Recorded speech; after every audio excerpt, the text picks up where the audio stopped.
Hey there! Today I'm going to show you the easiest way to tune your guitar and get it sounding great. So grab whatever tuner you got, even if it's just a free app on your phone, and I'll show you how to get tuned up so we can get picking. Hey,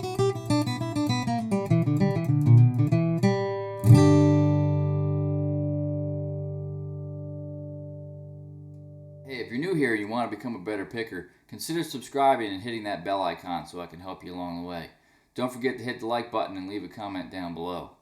Now, the first thing we need to do in order to tune our guitars is learn what notes all of these strings need to be. Each of these strings is tuned to a letter or note. And the way we remember what those letters are is with this little saying, and it goes like this: Eddie ate dynamite, goodbye Eddie. Eddie ate dynamite, goodbye Eddie. Now that's going from the thickest string to the thinnest string, okay? It's also going from the bottom string to the top string, okay? Now you'll notice that I called the bottom string the one that's actually on top as we're looking at it. And the reason why this is called the bottom string is because it's lower in pitch. And same thing with the top string. Even though it's on the bottom of our guitar as we look at it, it's higher in pitch and we call that the top string. We also sometimes give these numbers. And when we number our strings, we start with the thinnest string. We start with the number 1. 1, 2, 3, 4, 5, 6. So that means that the 6th string, the lowest string, is E for Eddie. Then the 5th string is A for 8. The 4th string is D for dynamite. The 3rd string is G for good. 2nd for B for bye. And the 1st string, the highest string, the top string, is E for Eddie. So again, we have Eddie ate dynamite, goodbye Eddie. E, A, D, G, B, E. Okay, so the next thing we need to talk about is what we're going to use to tune our guitars. I have just a little clip-on tuner here, and if you're a beginner, these are great. They work really well. They work by picking up the vibrations of the guitar. And so if there's noise in the room or you got other things going on, it doesn't pick up that other sound. They do have some disadvantages. Some of them don't have the most accurate dial system, although if you're a beginner, this is going to work just fine. If you don't have one, you can get an app on your phone. There's lots of free ones. This is the one I like to use just because it has a really accurate readout and it's better for more precise tuning. But like I said, if you're a beginner, whatever you got is going to work just fine. So some tuners have some different settings on there. You might have a tuner that has a little letter G on the bottom of it, and that means that tuner's set up to tune a guitar. If you hit the button on it, you should be able to cycle through a couple different settings, and hopefully there's one on there that says C. Sometimes there's a B for bass or a U for ukulele. So hit that button and cycle through and see if there's a C, and that stands for chromatic. And that makes it easier to work with depending on if your guitar's way out of tune or not. And I always have it set on C just because it tells us exactly what note your guitar is tuned to, or your string is tuned to, instead of just whether it's too high or too low for what it's supposed to be. There's another number on there that calibrates the tuner, and we want to make sure that that's set to 440. And that's just going to make sure that you're tuning to standard tuning. Otherwise, if it's set too high or if it's set too low, you're going to tune your whole guitar a little bit sharp or a little bit flat. So the next thing we need to talk about is the musical alphabet. Okay, the letters we have in music are A, B, C, D, E, F, and G. And as we keep going, we just start that over again. So after a G, we have an A, and then B, C, D, E, F, G, A, B, C, D, E, F, G. Keeps on going. You'll notice we have way more notes than 7. There's many groups of those 7.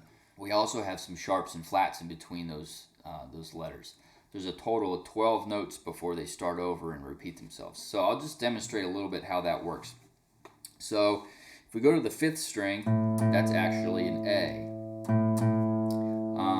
And as we go up, we have a B, C, D, E, F, G, and we go back to A again. And this continues on as we go up and down the range of notes. Now you'll notice I skipped a couple frets, and that's because there's sharps and flats in between some of these notes. Now you don't need to understand in too much detail how they work yet, but you need to know that a sharp is when we raise the note, 1 fret or 1/2 step, and a flat is when we lower a note, one fret or 1/2 step. And some of the notes don't have a flat or sharp between them. B and C is one example. B and C are right next to each other. They're right next to each other on the piano, and you'll notice that they don't have a black key between them. Same thing with E and F. Okay. So now that we know that, we can kind of get started here a little bit. So the way we adjust our notes on the guitar when we're tuning is we use the tuners up here, and we tighten and loosen the strings in order to raise or lower the pitch. If your guitar's way out of tune, it's really important to have your tuner set to a C or have it set to chromatic, so it'll tell us exactly what note or string is tuned to. So I'm going to just start with this A string, and this says that it's a G. Now it's supposed to be an A, so if we understand how the musical alphabet works, if we have a G note, if we were to raise that note up, we'd go back to another A. So this means that my guitar is tuned too low. Now if we're way out of tune, we have to use a little bit of common sense. If you've put new strings on and you haven't tightened them all up, or someone's come and messed with all your tuners, we want to avoid over tightening the string and breaking the string. So in this case, we're way too low, okay? And you'll see that this actually says C.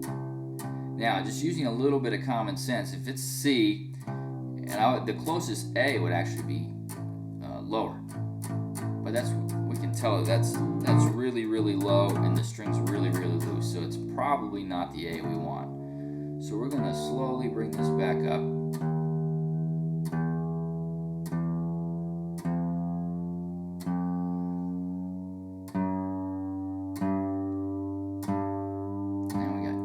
Keep going, it's going to go back to an A. G sharp, there's our A. We're just going to get this set right in the middle. There we go, so now we're back to A. Now if we're too high, this is where it gets a little dangerous. Now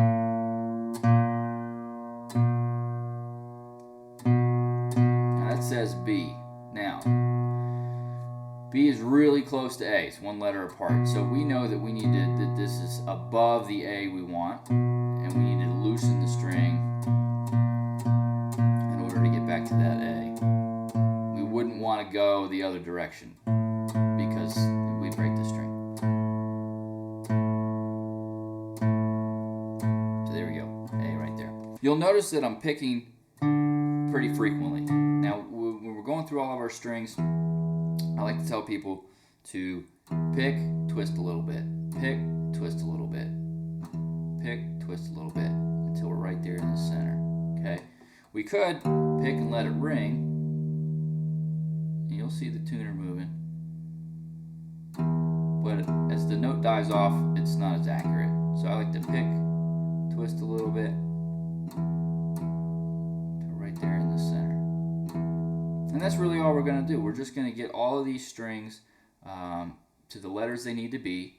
Eddie 8 Dynamite, Goodbye Eddie, E, A, D, G, B, E, until they're all right there in the center. Now, I'm going to mess these up a little bit. I'm going to go through and give you an example. So we're going to start with the low string, the E string. It says D sharp.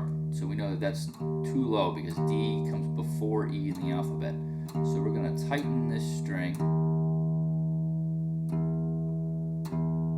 until it's right there in the center.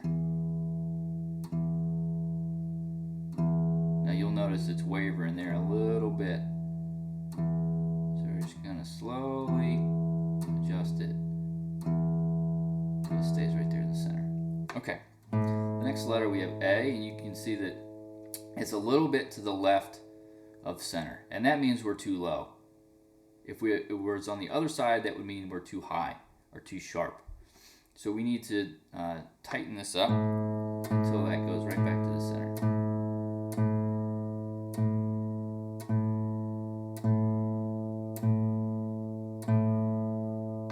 Good. Now the next string is a D string, Eddie 8 Dynamite. Same problem. Too low, too flat. So we're going to tighten the string up until it's right there in the center.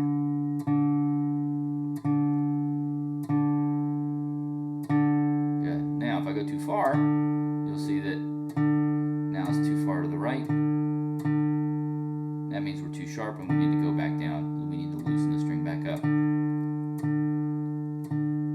until it's right there in the center. You notice that I keep plucking the string, and that gives the tuner a nice fresh reading, a strong reading as we're going. And you'll notice I'm twisting pretty slowly.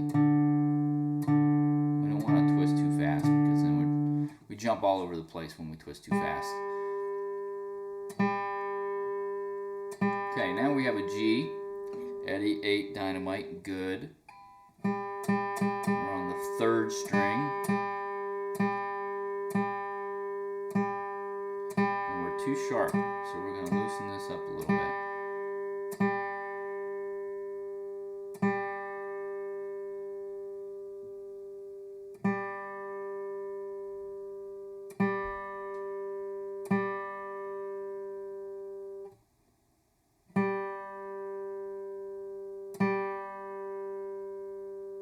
Go. The 2nd string, the next string, is the B string, and this is too flat. Let's make it a little bit flatter. So now it says A flat, and remember we need to think about the musical alphabet and determine this is a B string. It's saying A sharp. A sharp. A comes before B in the alphabet. That means we're too low, and we need to tighten the string to get it back to a B.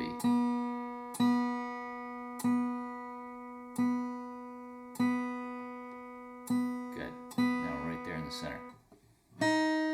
Now last string, D sharp, way too low.